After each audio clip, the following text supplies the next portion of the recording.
In the last year that I have owned chickens, I've gone through so many different things, way more than I thought that I was ever going to deal with. And today I'm going to be going through the top 9 lessons that I have personally learned in my last year of chicken ownership.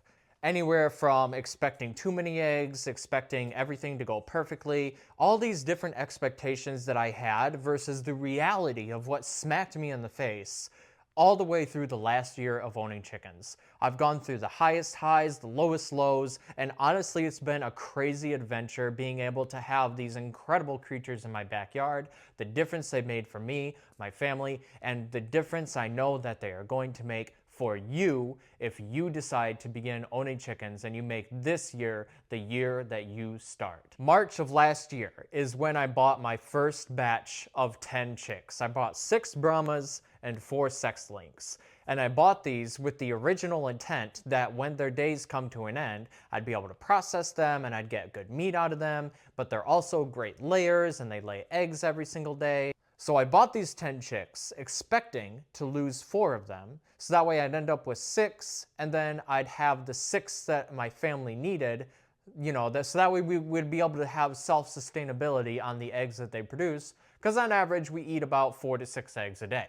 Now, of those 10 chicks that I originally bought, 9 of them made it to adulthood, and I still have 5 to this day. So 1 under my goal. But they are still producing enough eggs right now for my family to still eat them, which is amazing. I love the fact that I'm able to go outside every single day, have fresh eggs right there in the nesting boxes, and just cook them up right there immediately. It's so fun to do. It's genuinely good. So, what are my 9 lessons that I have learned through the last year of owning my chickens? The first and most important lesson is that chickens are actually way easier to keep than I thought. I know I emphasize this point in every single one of my videos, but it's genuinely true. Chickens are so self-sufficient and so self-sustaining that you genuinely don't even need to do anything. That as long as you give them food and water and a place to call home, which is their coop, that's it. Like, yeah, you have to throw down new bedding over the old bedding once a week, and yeah, you have to clean the coop out once a month, but honestly, that's baby maintenance. That's literally 5 minutes a week just throwing down new bedding, and maybe an hour a month taking out the old bedding and putting in new bedding. And that's it. That's all that you have to do. Food, water, and clean. That sounds pretty easy, doesn't it? And everything else that the chickens do, they do by themselves. They don't need you to watch them every single day for hours on end. They don't need you to babysit them. If they are sick or something is unwell, you will find out, you will know. And it's just incredibly easy to keep them. Like, number 1 lesson that I have learned is that I thought keeping chickens was harder than it was. It's not. It is insanely easy to keep chickens. What's the second lesson? Well, they do extremely well in winter, but they do stop laying eggs around winter. And what do I mean by that? So basically what happens is they go through a molting phase. And what this molting phase is it's a phase where they shed all of their old feathers and grow in new feathers. And during this time, they stop laying eggs so that way they can focus on regrowing their feathers. It's sort of like when you shower and you exfoliate, you use an exfoliation sponge, don't you? Don't you? You use an exfoliation sponge to literally scrape away at all of the dead skin, get rid of all the nasty stuff all over your skin, and then when you're done exfoliating, you feel your skin an hour after showering and it feels super smooth, baby soft, and everything. And that's the same thing that happens with chickens. Chickens basically exfoliate their old feathers and grow in new feathers. So in winter, they stop laying eggs, but you can expedite this process by giving them high protein feed and helping them go through that molting phase faster. Made a whole separate video about it, so go and watch that one if you have struggles in the past with getting chickens to start laying again in winter. So then the third point that I want to emphasize on this whiteboard here is that chickens go through a productivity phase. Like you and me go through periods of hunger, chickens also go through periods of highs and lows and highs and lows.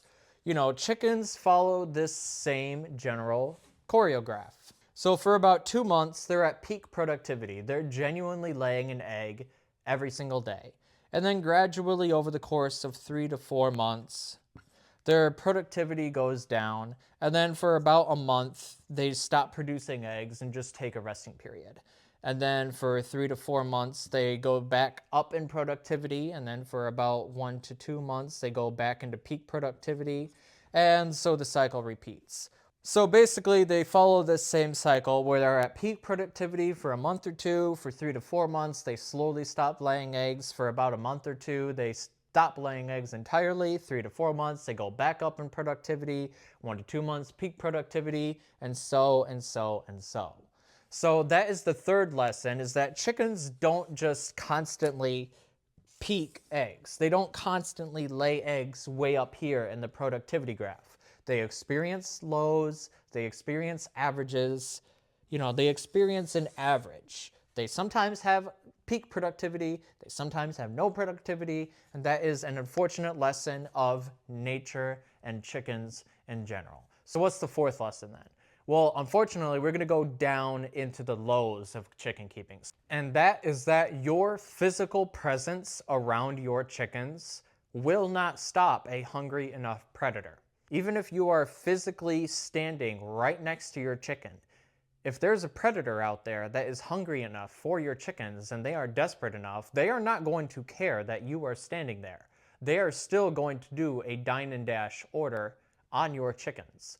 So just my biggest lesson on that is that something can always happen.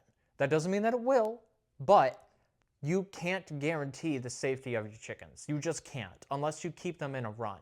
And even if you keep them in a run, there is still always the possibility that a disease breaks out and then you don't have anywhere to put them. Whatever, right? Something could happen. That's lesson number 4. Something could happen. Lesson number 5, which is another down low dip, is that you can't control all aspects of what you want your chickens to do. Your chickens are going to do chicken things. Your chickens are going to do things that chickens enjoy doing. They are not going to do what you want them to do. They are not going to be on your schedule. You need to be on their schedule. And what do I mean by that? Well, if they are taking a dust bath and you see that they're taking a dust bath, don't interrupt them. They are doing chicken things. If you see that they are foraging in a spot, don't interrupt them. They are doing chicken things right now. If you see that they are pecking at each other in a momentary squabble, and they're only biting neck feathers, or they're only doing they're just sorting a dispute out, don't interrupt them because they are sorting themselves out. You don't want to interrupt that because then that disrupts what they're doing. You cannot control what they decide to do when they decide to do it because they are on their own schedule and they will continue to be on their own schedule. You should not influence that schedule outside of the basic priorities. And then the next lesson, number 6, is going to coincide to number 5 somewhat, in that the pecking order is there as a ruthless but necessary order. Again, don't interrupt them if they are in the middle of deciding something. If they're in the middle of here's the thing, right? I want to caveat this.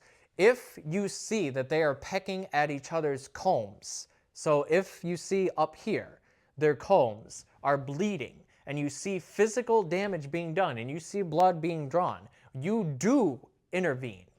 Okay, you find out who the bully chicken was, you find out the chicken that did the damage, and then you take them away from the flock, you isolate them for a couple days, and then you put them back in, and that resets the pecking order.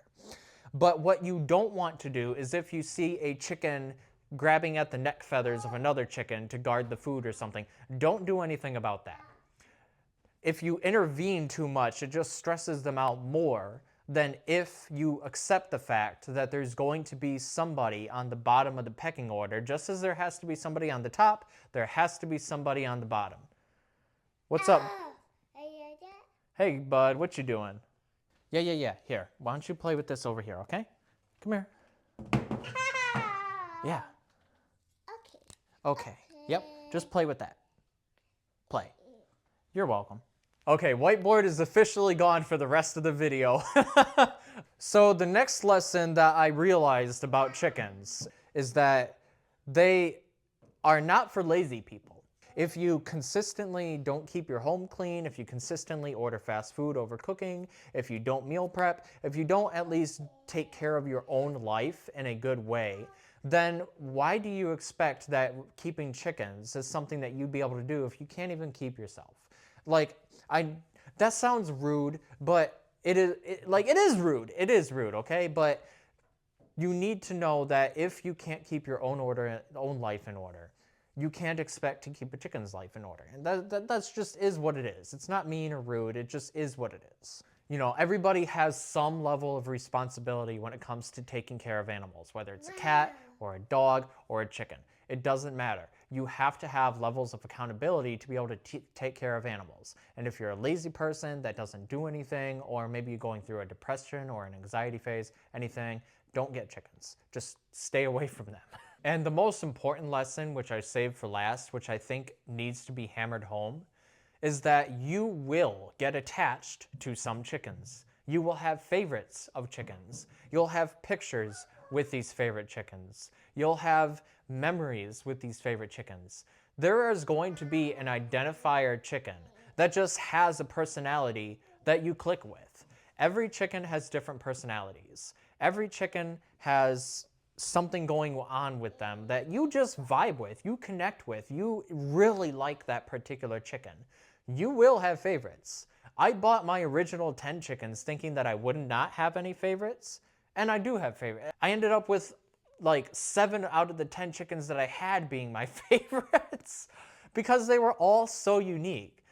I think it's important to realize that when you buy chickens, they don't, like, yes, they all do chicken things, but they all do have their own independent special personalities that you align with, that you vibe with. And I know that sounds weird thinking about it, but it's just like dogs have different personalities, cats have different personalities, rats, mice, guinea pigs, fish. Animals have personalities. Animals have temperaments. Humans have temperaments. So it's not strange to think that that chickens would have temperaments or personalities, you know? Individuals are, you know, they're individuals. Yeah, wow, right? Yeah, so anyways, all of this to say, I'm going to try and wrap this up really quick because little bud over here is awake and he's putting marker all over his hands. All of this to say, those are my 8 lessons that I personally have experienced over the last year of me owning chickens. And I hope that some of these lessons help you in your chicken keeping journey. And if you need additional help or resources or anything, I have 2 links in the description below that you can click on where you can personally contact me and I will assist you the best way that I can to get you the dream outcome that you need for keeping chickens or raising a garden or growing plants. Anything that you desire, I will try my best to help guide you and give you the resources and tools needed to get you to where you want to go. Take care, and I will see you in the next one.